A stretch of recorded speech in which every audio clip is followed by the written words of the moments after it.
नमस्कार दोस्तों, स्वागत है आपका मेरे चैनल टैक्स जज में। मैं एडवोकेट केशव। आज हम बात करने वाले हैं बजट की। आज 1 फरवरी है और आज हमारे वित्त मंत्री ने हमारे एक आंतरिक बजट को हमारे सामने भवन में पेश किया है। तो हम देखेंगे कि इसमें मेन क्या बातें हैं जो हम पे इफ़ेक्ट डालेंगी अगले आने वाले कुछ महीनों में, कह सकते हैं, क्योंकि ये हमारा इंटरिम बजट था। लगभग 6 महीने या जैसे भी चुनाव के बाद दोबारा से बजट ही आना होता है।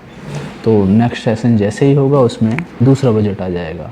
तो देखते हैं जो इंटरिम बजट है इसमें हमें क्या क्या रिलीफ दिया गया है गवर्नमेंट की तरफ से।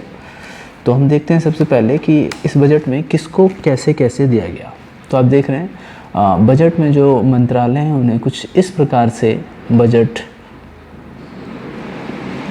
में पैसों का आवंटन किया गया है। रक्षा मंत्रालय को सबसे ज़्यादा, उसके बाद सड़क परिवहन मंत्रालय को, फिर रेल मंत्रालय को, फिर उपभोक्ता, फिर गृह मंत्रालय। तो ये पूरी लिस्ट है। इसके थ्रू आप देख सकते हैं कि किस मंत्रालय को किस प्रकार से पैसा दिया गया। इसके अलावा कुछ ये है, महात्मा गांधी राष्ट्रीय रोजगार गारंटी अधिनियम में पिछले साल 4,500 खर्च करे गए थे, अब 86 किए जा रहे हैं। आयुष्मान भारत में पिछले बार 72 खर्च किए थे, इस बार 75 खर्च किए जा रहे हैं। तो ये बदलाव इस बार गवर्नमेंट ने पेश किया है।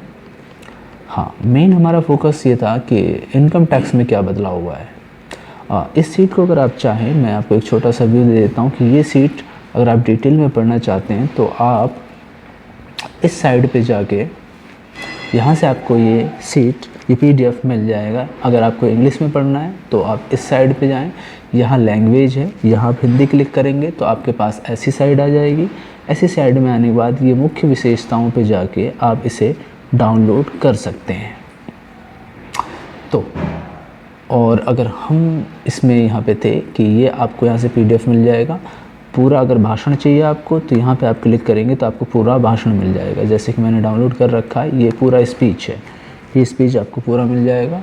आप देखना चाहते हैं कैसा है होता है तो ये मैडम ने जिस प्रकार से इशू किया था कुछ उस प्रकार से ही है, ये कोई बदलाव नहीं है। जो हमारी सीतारमण मैम हैं वो यहीं से इससे ही देख के अपने बजट को प्रस्तुत करती हैं संसद भवन में। तो आपको सीधा PDF फॉर्म में मिल जाएगा ये। हम इनकम टैक्स में जानना चाहते थे कि हमारे इनकम टैक्स या GST में या इनडायरेक्ट टैक्स में क्या बदलाव हुआ है। तो चलिए हम बात करते हैं, अपने उस पॉइंट पे चलते हैं। तो अगर बदलाव की बात किया जाए तो ये कुछ उनके डिटेल पॉइंट हैं। सबसे पहले तो मैं आपको यहाँ बता देता हूँ, छोटी छोटी सी बातें जो है मैं थोड़ा रिवाइज करता हूँ कि स्लैब रेट में कोई बदलाव नहीं हुआ है।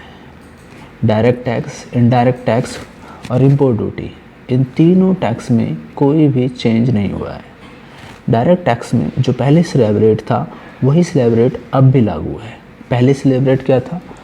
तो पहले स्लैब रेट क्या था, इसके लिए आप इनकम टैक्स की साइट पे जा सकते हैं। ये मैंने क्लियर टैक्स का स्क्रीनशॉट लिया है जहाँ इन्होंने पिछले साल का स्लैब रेट दिखाया था जो कि 22-23 में 2.5 लाख तक नील था। ये आप जानते होंगे कि एज के हिसाब से अलग अलग होता है। तो ओल्ड रिजीम और न्यू रिजीम 2 टाइप से टैक्स हम पे लगता था।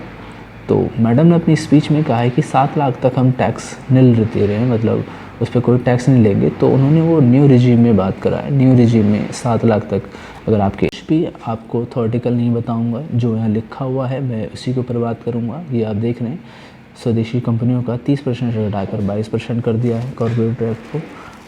ITR एक अच्छी चीज़ ये है कि जो ITR में पहले जो टाइम लगता था, जैसा कि गवर्नमेंट अपने रिटर्न में बता रही है कि पहले 93 डे लग जाते थे इसे ITR को प्रोसेसिंग करने में, वो अब सिर्फ 10 दिन कर दिया गया, यानी 10 दिन में ITR प्रोसेस हो जाता है। इसके बाद इम्पोर्ट ड्यूटी में कोई चेंज नहीं किया गया है। एक अच्छी चीज़ जो इस रिटर्न में निकल के आई है, जो मैं रिलीफ कह सकता हूँ सही मायने में बढ़िया रिलीफ, वो है डिमांड से संबंधित। ये पैराग्राफ 93 वाला पैराग्राफ आप पढ़ सकते हैं, जो बहुत अच्छी चीज़ें हैं। इसमें बताया गया है कि अगर 19-20 का कर से संबंधित कोई भी 25,000 रुपये तक की आपके ऊपर अगर कोई भी डिमांड है डायरेक्ट टैक्स की, तो वो छूट जाएगी। मतलब उसमें आपको कुछ नहीं देना पड़ेगा, कर वापस लेने का प्रस्ताव रखा गया है। यानी कि जो भी अगर आप पे डिमांड है 25,000 रुपये तक की, 9-10 तक की, तो वो आपको नहीं देनी पड़ेगी। ऐसे ही 10-11 से लेके 14-15 में अगर 10,000 रुपये तक की डिमांड है आपकी, तो ये भी गवर्नमेंट ने रिलीफ दिया है, ये डिमांड अब आपको नहीं देनी पड़ेगी। तो एक अच्छी चीज़ें ये आई है। और बाकी इनकम टैक्स जीएसटी में कोई बदलाव नहीं आया है, जो पिछले साल था बिल्कुल सेम वही चीज़ें चलेंगी। बाकी आप मेरा चैनल देखते रहें, कमेंट करें कि आपको मेरी ये वीडियो कैसी लगी, और ऐसे और वीडियो पाने के लिए मेरे चैनल को लाइक सब्सक्राइब करें और मेरा हौसला अफजाई करें। अभी थोड़ा शुरुआत है तो हो सकता है कुछ मिस्टेक हो गई हो, तो उसे मैं कैसे ठीक कर सकता हूँ वो सजेशन भी अगर आप देते हैं तो स्वागत योग्य है। धन्यवाद मेरी वीडियो देखने के लिए।